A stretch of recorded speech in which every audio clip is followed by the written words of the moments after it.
Hey everybody, hello and welcome. In today's video, I'm going to be checking out the brand new 21 Pilots single, Overcompensate. So 21 Pilots has been a band that has fascinated me for the better part of a decade. In fact, I remember very clearly the first time I heard them. And honestly, things were really not going well for me back then. I was on my way to a job that I absolutely despised, to work with people that would belittle me for a wage that was just way under what I was worth.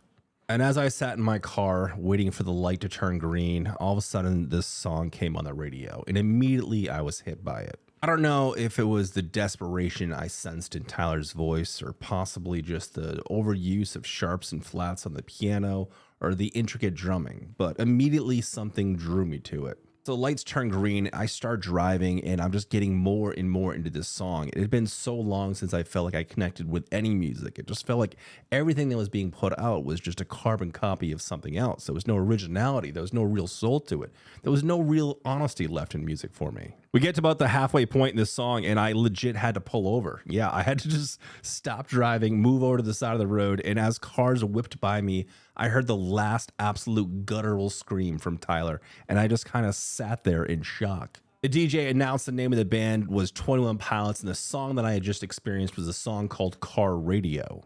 And I remember thinking too, like 21 Pilots, I'm like, what an odd name for a band. What the hell does that mean? It doesn't exactly like slip off the tongue. At this point, I'm just sitting in silence on the side of the road in my shitty car with no AC, with 100 degrees out, and the cars are whizzing by me. And I'm just thinking to myself, I'm like, what brought me to this place in life? How did I get here? How many mistakes have I made to be sitting in this car doing this thing right now? But at that point, I had an epiphany. It was kind of like this major aha moment. Everything just kind of started to make sense for me. I called my boss. I said, look, dude, I need a mental health day. Some shit's going on for me. My boss was not very happy about this. Tried to convince me to come in. I told him it just was not possible.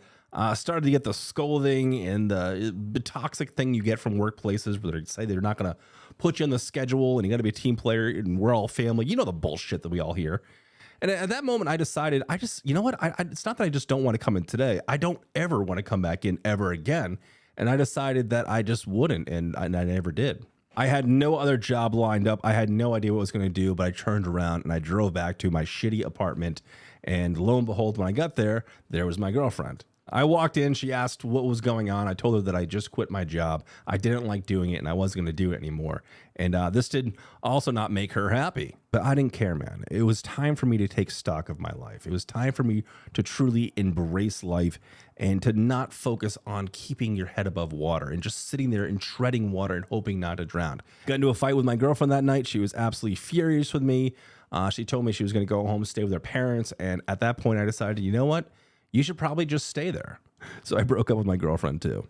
And I officially had nothing, no job, no girlfriend, bills were piling up, no money was coming in, but I had this one song and I had this inspiration from the song Car Radio. I spent that night researching the band and finding their music, fell in love with the album from the song Car Radio, which was the album Vessel, which is an absolute blast to listen to. It is just beautiful from start to finish.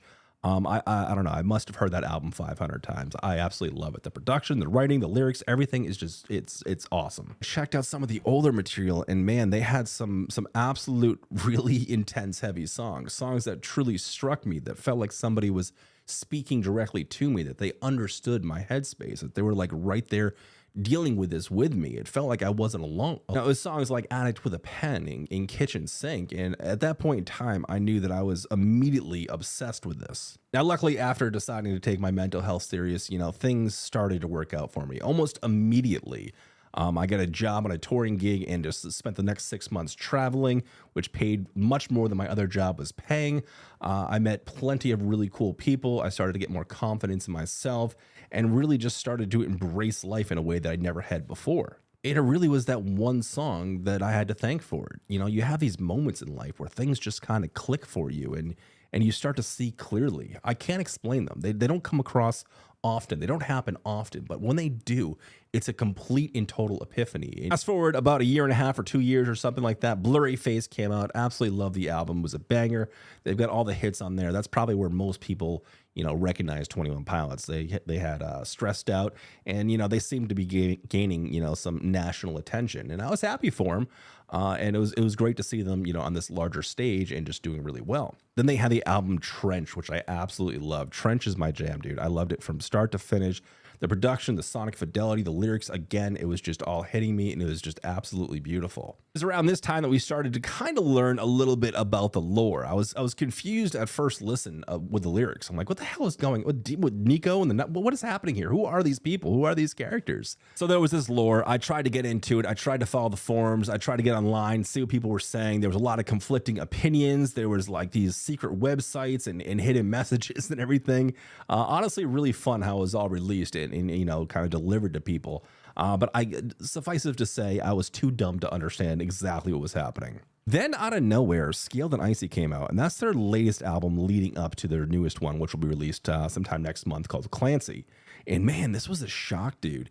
You know, there's always been like a certain darker undertone to 21 Pilots, a certain kind of almost grungy, semi-depressing edge to the whole thing. Not all of it, but there's a certain angle to that, which is just something I've always kind of resonated towards.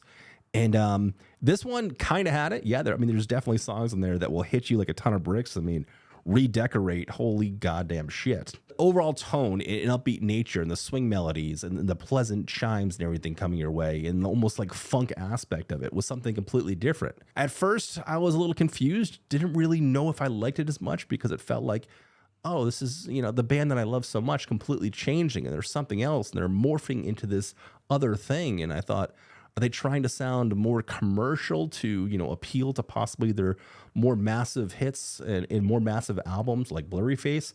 Obviously, that wasn't the case, but I was still confused by it. Through months of listening to the album and appreciating the production on it, because in my opinion, believe it or not, Scaled and Icy, I believe, has some of the best production out of any of their music. I started to learn more about the lore, understanding the lore. They had that live stream, and man, that was creepy, dude. It was kind of all over the place. The whole thing played out kind of like this weird, like late night infomercial or something, but it was still very, very cool. And that's where we sat for a while. We sat there, and that was the end of the 21 Pilots journey, you know, until something new is coming out. And then out of nowhere, Tyler decides to break the whole lore thing down for us. And thank God he did, because I'm just not smart enough and I just don't know who to trust on the internet and which theories are right and wrong. But he had this video called I Am Clancy, which I checked out last week, which basically broke down the whole thing, kind of showed how things tied together. And it was really cool, you know, because he just kind of laid it all out there and basically hyped up what we're about to get to in this next behemoth of an album, because this is the end of the saga we're getting to. The album Clancy is going to be the end of this lore cycle. After this, they're probably going to do an X album, which just means whatever, and not tied together in any kind of a way. And we're going to be, you know, I think we're going to learn a lot from this album. We're going to learn how Blurryface and Trench all tied and Scaled and Icy all tied together. And I think we're going to learn more about the storylines and how things have, you know, evolved. And, you know, going back, learning about the lore and revisiting songs after seeing that Clancy video, I'm like, oh my God, dude, this makes perfect sense. I can't believe I didn't think about this or didn't get it from this angle. But this album here is going to be the end of it, the end of the story. And it sounds like they're going back and they're going to take over. At this point, this is war. They are not trapped. They're not in their own head. They're going back to take over this city. And that leads me to believe that what we're about to get into right now with this reaction is going to be a much more aggressive and raw type sound. It's not going to be as, you know, overly bright and polished and compressed in a way that a Scaled and Icy is. But I don't know. I guess we're gonna have to wait and see. All right, I know it's a very long story, but I did want to share that with everybody because people have been bringing this band up for me to react to for a while. And I always have to say, yes, I'm very familiar with the band. I'm not doing reactions to it. I already know everything. I've heard all the albums. I've heard all the songs, you know. And I wanted to share this story for those people that are out there that are kind of like me, because I've talked to a lot of those people online, a lot of those people that have had that visceral reaction to 21 Pilots. Anyway, I'm hyped up. I'm excited. What do you say we finally get into this? We check out Overcompensate. Here we go.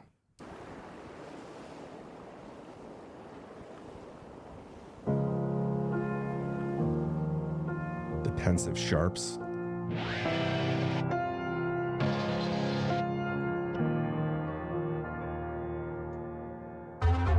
Okay, this is the sound we were getting towards the end of the I Am Clancy video. This must be a map of the whole thing. I can't make out what the muffled voices are saying. Sounds like a different language. Oh, we're definitely building towards something. The frequency's all shifting up.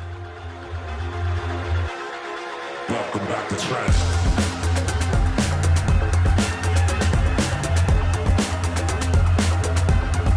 Welcome back to Trent. Like a morphed horn section? What is that?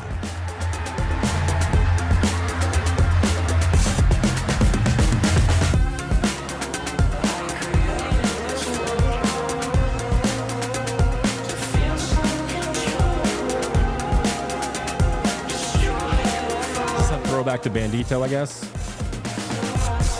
Yeah.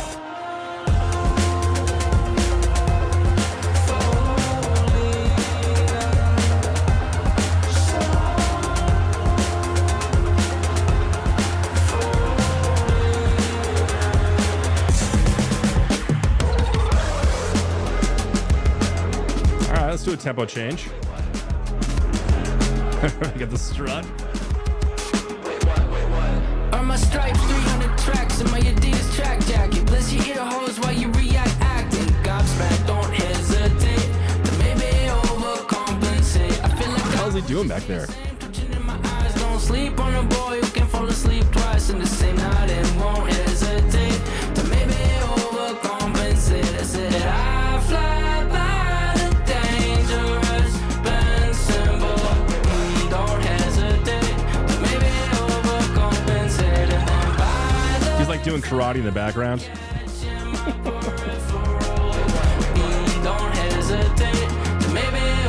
Oh, it's reminiscent of those shows. I was born right here just now, originated right in front of your eyes. If you can't see, I am Clancy, prodigal son, done running, come up with Josh done. The whole thing has religious undertones to it. You're bow to the masses, get kicked to the yeah, he's doing karate back there. Half empty, half full, save half of your taxes, then overtake your former self.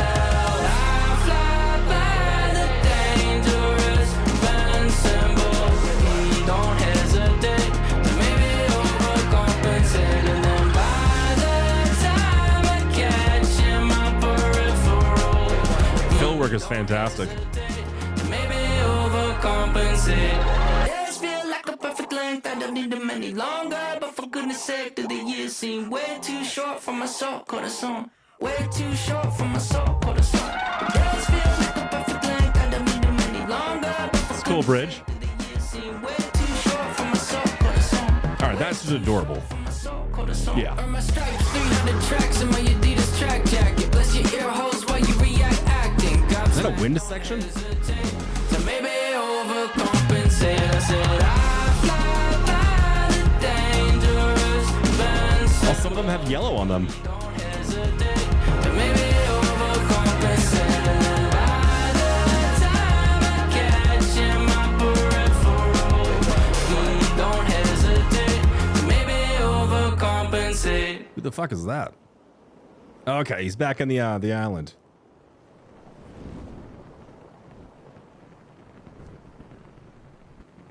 Yeah, a little smirk. There we go. That's the song Overcompensate. And my understanding is this is going to be the very first track on the album. I'm assuming it's just leading the whole thing. He's basically just getting us ready for what we can expect from this album. And the whole track is pretty much hype, man. I mean, it's this awesome beginning with the pensive piano and the distorted multi-timbral melody that's kind of coming through. It's being morphed where the frequency is being messed with. The sound effect and sound design is very similar with those darker and grittier tones that we got from Blurry Face, and a touch of Trench as well.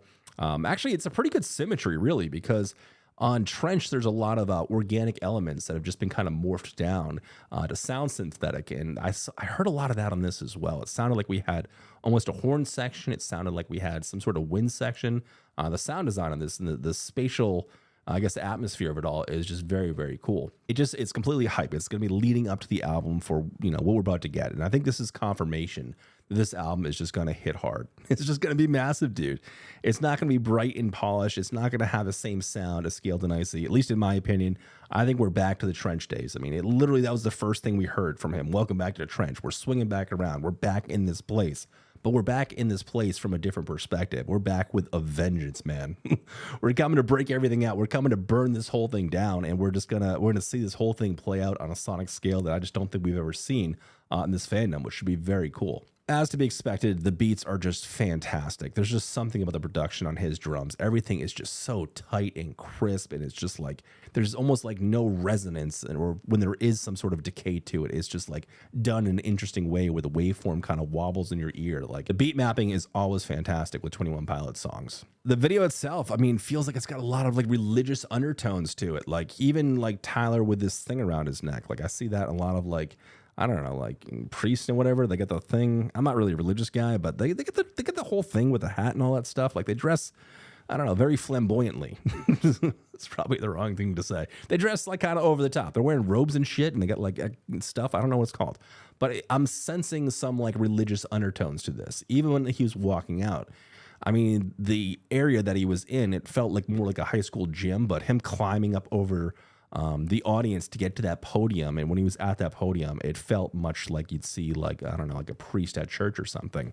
That was cool too, seeing him jump over and climb over that whole thing. Like if you haven't been to a 21 Pilots show, it's freaking crazy, man. There's only 2 of them in the band, but it's like the most active thing you will see on a stage. Like Tyler is out there running through the crowd in these balls, just running around. Like it's crazy. He'll be like on stage 1 second, then he'll be behind you the next second. Like the dude is a fucking magician. It's an absolute spectacle, and you gotta see it if you haven't seen it before. But yeah, the whole thing had like that religious undertone theme to it with like this red hint to the whole thing. You know, those red lights everywhere, and just like it felt like a darker church, or like, you know, I mean, honestly, it looked like what I would imagine like the Church of Satan would look like. I think the downbeat in the chorus is really cool, and that's when we got kind of like this quasi wind instrument that was panning through your ears that like just felt like it was just morphing and changing from an organic to an electronic sound. The soundscape was fantastic. As for the song itself, I really enjoyed it, honestly. Like I said, I believe this is going to be a hype track leading up to the behemoth of an album we're about to get. But yeah, man, it hit. I definitely really enjoyed this one. But one of the things I focus on with this channel is I do album reactions. I like doing reactions to songs like this every once in a while.